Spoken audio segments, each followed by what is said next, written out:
Hello everyone and welcome to Cinderfall Gaming. I hope you're all doing well, I hope you're all staying safe, and most of all, I hope you're all fighting that war against the Grey.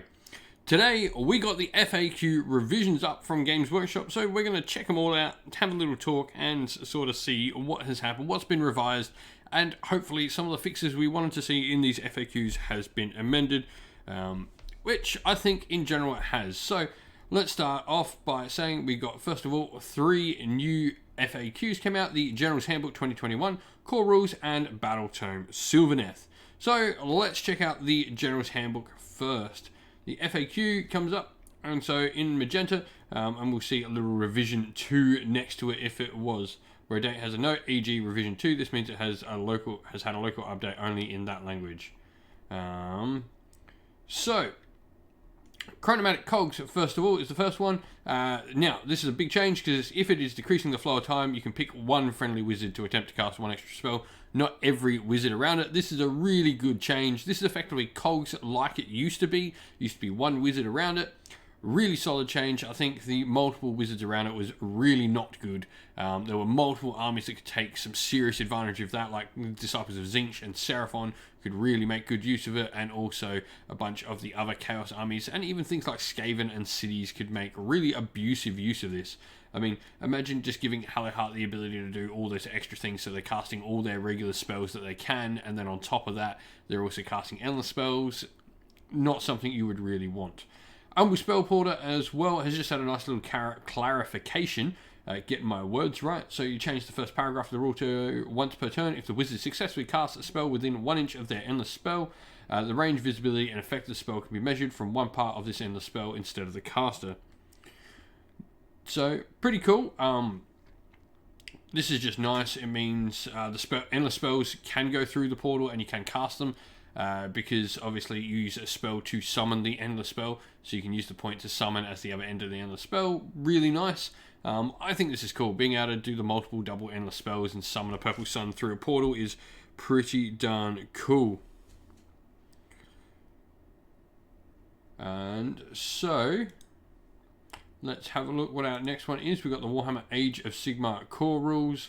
Where are we going to? Looking for the first magenta part. Here we go. So, wounds.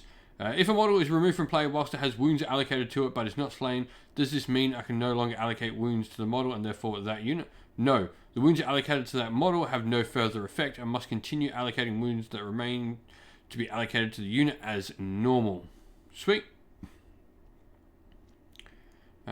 Pretty darn cool. Wards. This is the big one I think everyone wanted to see. So if a player makes a successful dice roll to negate a wound or mortal wound, and this triggers an effect that forces the wound or mortal wound to be allocated to a different unit, as per from Swarm Protectors in Battletome Flyslayers, Armour of Morcar in Battletome Slaves to Darkness, can an attempt to be made to negate the additional wound or mortal wound in effect that will allow a player to do so? No.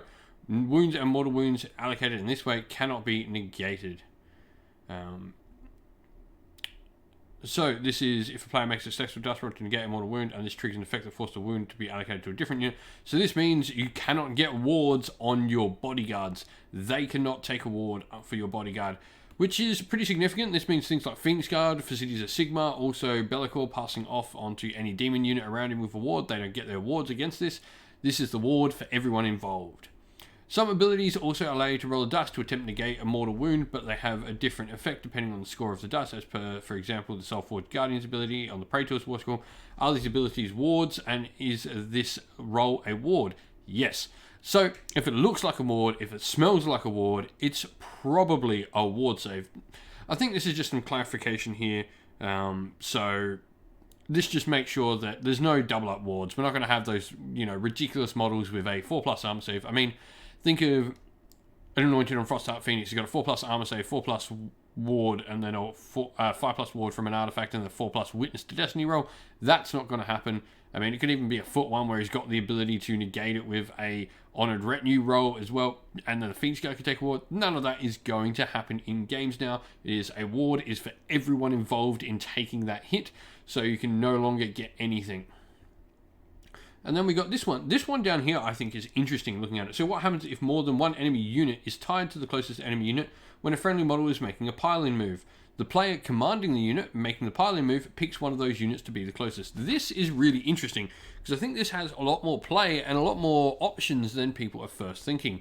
This, when you're starting to get in those protracted fights where you've sort of got multiple units locked in, if you're on the defending side and you've got multiple units and your opponent chooses to not go in that fight first, you can disengage and go fight one of the different pieces. Your opponent then can't move towards your unit because he might be tagged by something else you have. This can really allow you to sort of maybe play around. I think there's a lot more to this rule than what it first suggests, which is just locking, but in the actual combats, the ability to sort of change where you're fighting on your frontage is really interesting, I think. You know, moving your pile-ins to sort of script. There's a ton of play with this particular rule.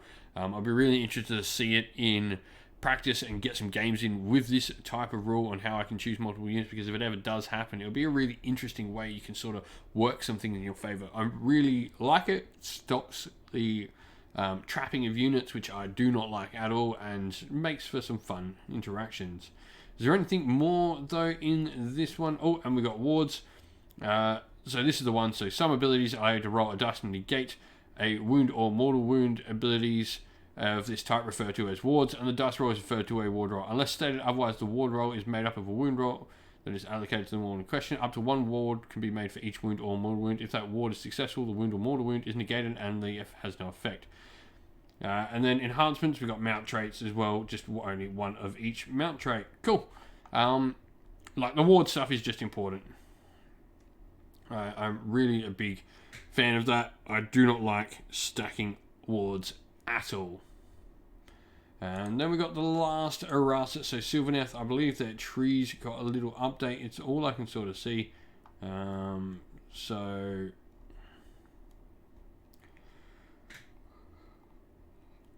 the Awakened Wildwood got a little bit of an armor down. Visibility from Silver is not blocked for Silvernath units in it. After territories are set up, abilities allow you to add Awakened Wildwood terrain features to the battlefield. Will tell you how to set them up. In addition, so it's just added that they don't have to be in your territory. And also the Vengeful Forest Spirits, I like how they do the mortal wounds around them now instead of having to activate them with magic and stuff like that. So a nice, solid little change. But that's all for the updated FAQ, the little updates. There were some really important ones in there. Cogs, wards, the pile-in, all really happy with all those changes to the game. I hope you're all happy. I think these are all really solid changes for the game. So let us know what you think of them in the comments below.